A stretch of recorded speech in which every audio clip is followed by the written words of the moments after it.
your nose as you visualize Swamiji in your inner space. Start breathing in Kakachantra Kumbhaka, rolling up the tongue and keeping your mouth in the shape of the beak of a crow. As you inhale through the rolled up tongue, cooling down your body. उत्तानौ चरणौ कृत्वा संस्थाप्योपरि जानुनोः. Next up is Urdhva Kukutasana. Now rotate your hands next to your body and push your body off the mat, visualizing yourself as a rooster.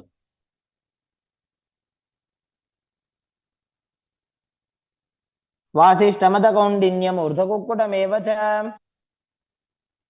Next up is Siddha Haratali Asana. From Padmasana, insert both hands through the knees and place them on the mat. Avoid lifting your body up. Stay seated in this position as you gaze to the nose and visualize Swamiji in your inner space.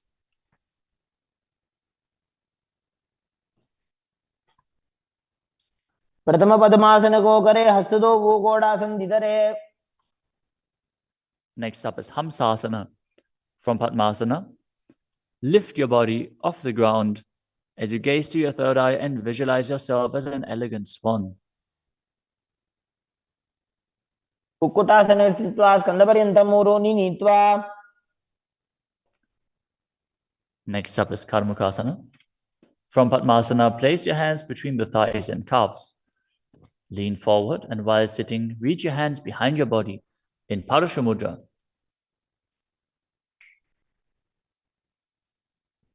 As you bring your forehead to the floor, gaze to the nose, visualize yourself as Lord Shiva's bowl. प्रथम पद्मासन को करे, गोड़ासन दिमाही करि धरे. The next asana is Kurmasana too.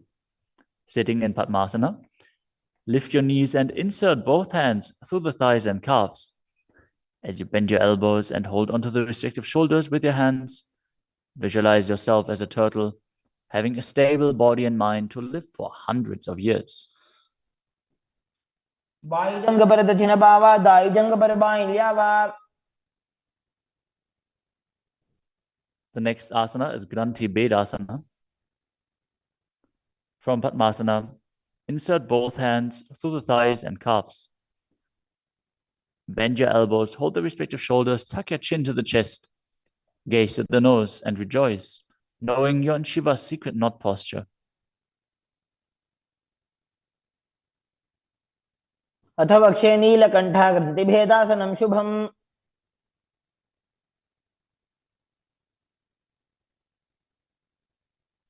The next asana is Uttana Kurmasana.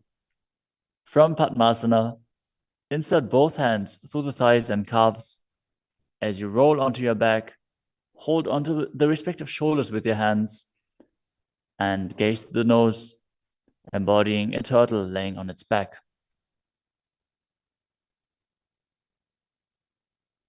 Kukkutasana बन्धस्थं कराभ्यां धृतगन्धरम्. Next up is Pangukukutasana. From Padmasana, place both hands through the gap of the thighs and calves. Place one hand flat on the mat and hold its wrist with the other hand. Lift your body up off the mat, balancing on one arm as you visualize yourself as a rooster and perform the Mula Bandha. Kukkutasana स्थित्वा एकेन हस्तेन अन्यस्य प्रतिबन्धं धृत्वा. Now exchange the position of your hands. Lift your body up onto the other hand as you repeat Pangukukutasana on the other side. Kukkutasana स्थित्वा एकेन हस्तेन अन्यस्य प्रतिबन्धं धृत्वा. The next asana is Gridrasana. From Padmasana, place your elbows on the toes, interlace your fingers, and rest your chin on the knuckles. Keep your thumbs pressed to the throat as you visualize you have gone beyond all greed and covetous.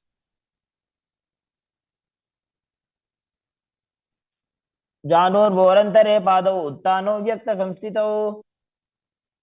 Next up is Padmasana 3. From Padmasana, hold one hand over the other with the palms facing upwards. Keep your spine straight, gaze to the nose, and visualize Swamiji in your inner space as you perform Mahamudra Bandha. All three bandhas engaged. उत्तानौ चरणौ विधाय विधिवत् शक्तिस्थितौ योगिरात्. Next up is Padmasana 4. From Padmasana, place your palms on top of the knees. Keep your spine straight, gaze to the nose, engage the Mula Bandha, and visualize Paramashiva in your inner space. एतत् पद्मासनं कुर्यात् प्राणवायु प्रसिद्धये.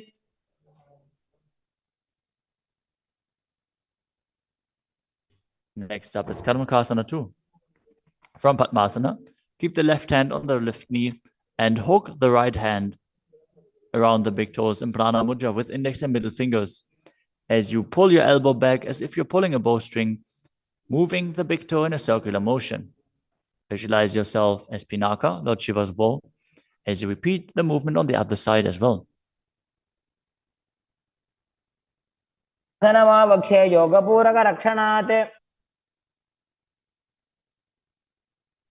Next up is Karmakasana 3. From Padmasana, cross your arms behind your back and hold onto the big toes in Prana Mudra as you gaze to the nose and visualize yourself as Paramashiva's bow.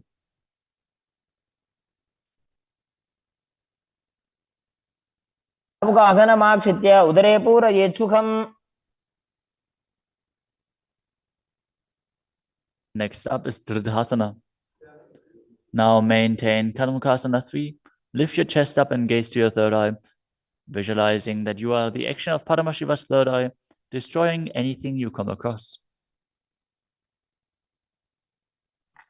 ऊरुभ्यामुपरि स्थाप्य पादयुग्मं प्रयत्नतः. Next up is Nagadasana. From Karmakasana 3, with your arms behind your back, roll onto your back. Hold on to the big toes if you can. Otherwise, lay on your arms in Padmasana as you gaze to the nose and visualize yourself as a snake. प्रथम पद्मासन को टाने, दो हाथ पाछाने आने. Next up is Kandukasana. As you lie on your back, bend your knees with the feet off the ground. Embrace your knees to the chest with the head touching the knees. Roll your body up into a ball as you breathe in Sahadra Kumbhaka. Petrasane sthitva hastabada nishkushya. Next up is Urdhva Pavanasana. Lay on your back with the knees raised together, feet flat on the ground. Interlace your fingers behind your neck as you gaze to the nose and visualize Swamiji in your inner space. प्रथमे सूधो सैनग्राभे गोड़ा उभा राशि मिलावे.